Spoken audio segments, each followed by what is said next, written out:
You alright? How's it going? Today I want to talk to you about something that most of us aren't taught at school. But honestly, it has the power to change your entire life. And that is the power of your right brain. Now don't worry, I'm not about to hit you with a science lecture or force you to relive the 9th grade biology. But understanding just a little about how your brain works, it can open doors you probably didn't even know existed. It can unlock a more creative, intuitive and deeply connected version of you.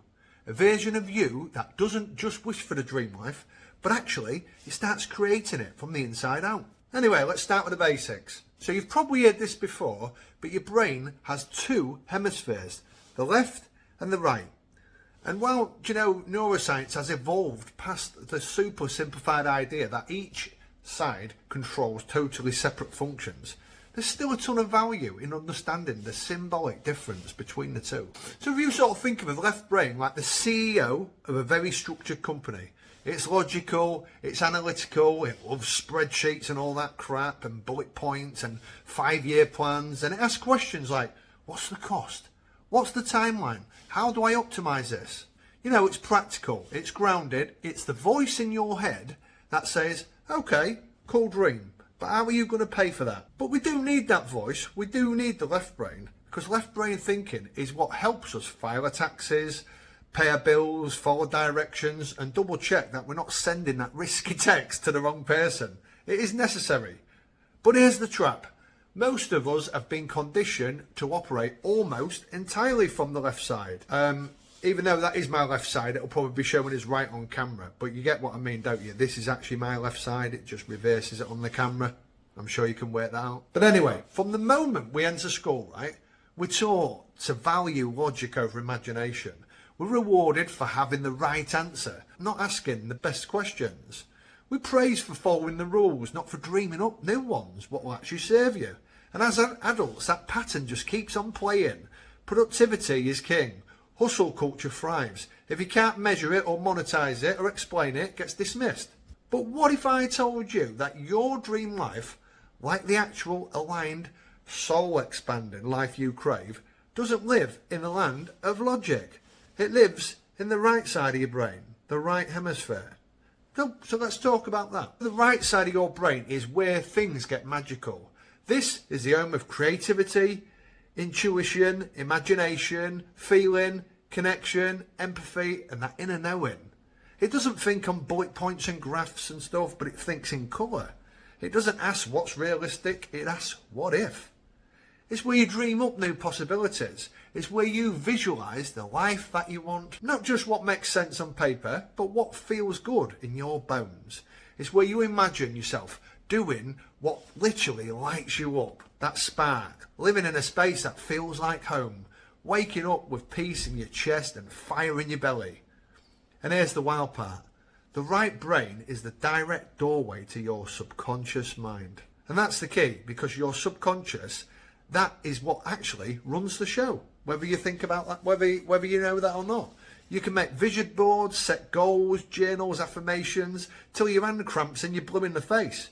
But if your subconscious mind doesn't believe your dream is possible, or safe or allowed, it's like trying to drive with the emergency brake on your car. And the subconscious mind, it doesn't speak logic, it speaks in images, patterns, emotions, metaphors, sensations, all the right brain stuff. If you want to program your inner world, if you want to change your reality from the inside out, the right brain is how you get in it.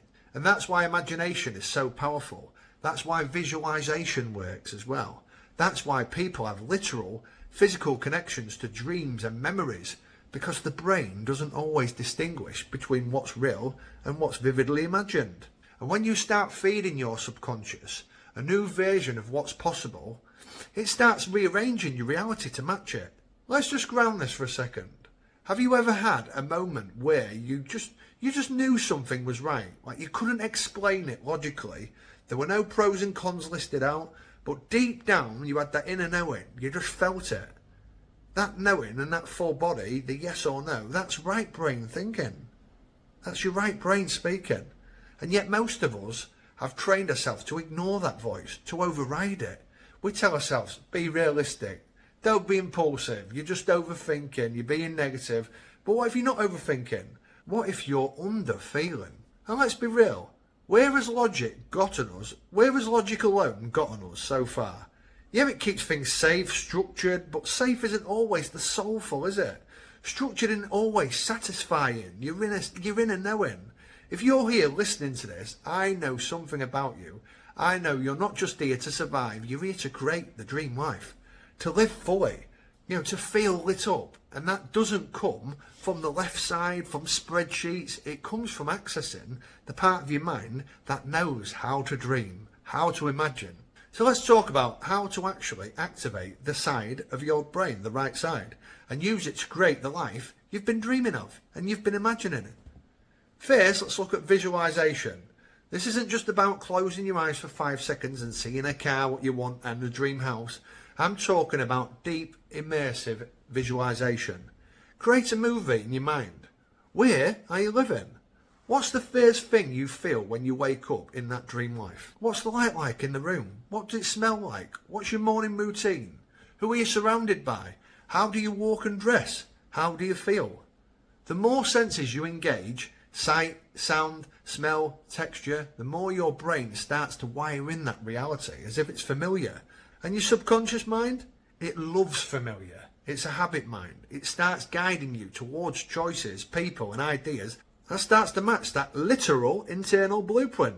And secondly, we've got to look at creative expression.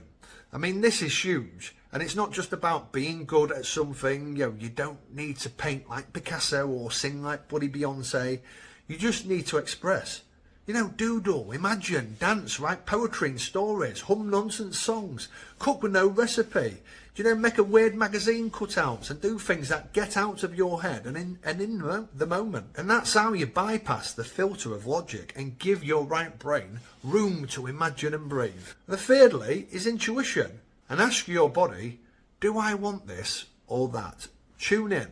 Let your decisions come from how you're feeling, how things feel in your system, not just how they sound on paper.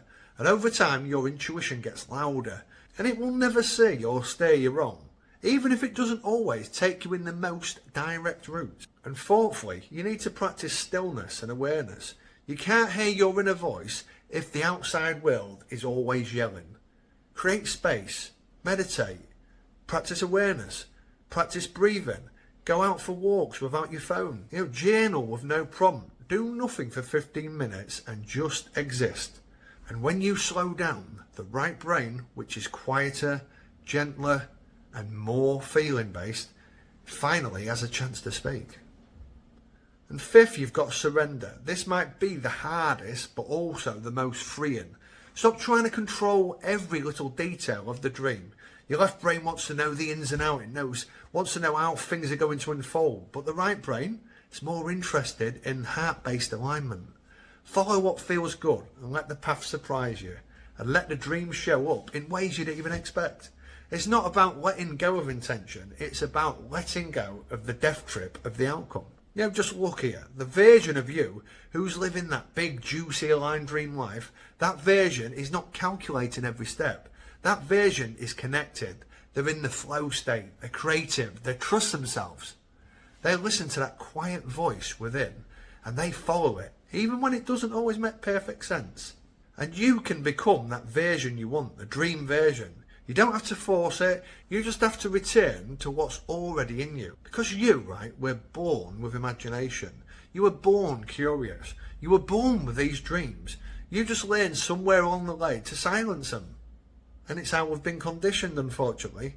So maybe today is the day you give yourself permission to dream again, to play again, to feel again, and definitely to imagine again. Be creative. And maybe, just maybe, that's where the magic starts. Anyway, thanks a lot for listening. And if this hits something like a song in your heart today, I'd love to hear from you. What's one way you're going to activate your right brain this week? Let me know in the comments. And stick around if you want more content like this, more tools, more mindset stuff, more inspiration, more ways to align yourself. Hit that subscribe button. I've got a lot more coming your way. Anyway, until next time, dream big, feel deeply, and let your right brain lead the way. Until next time.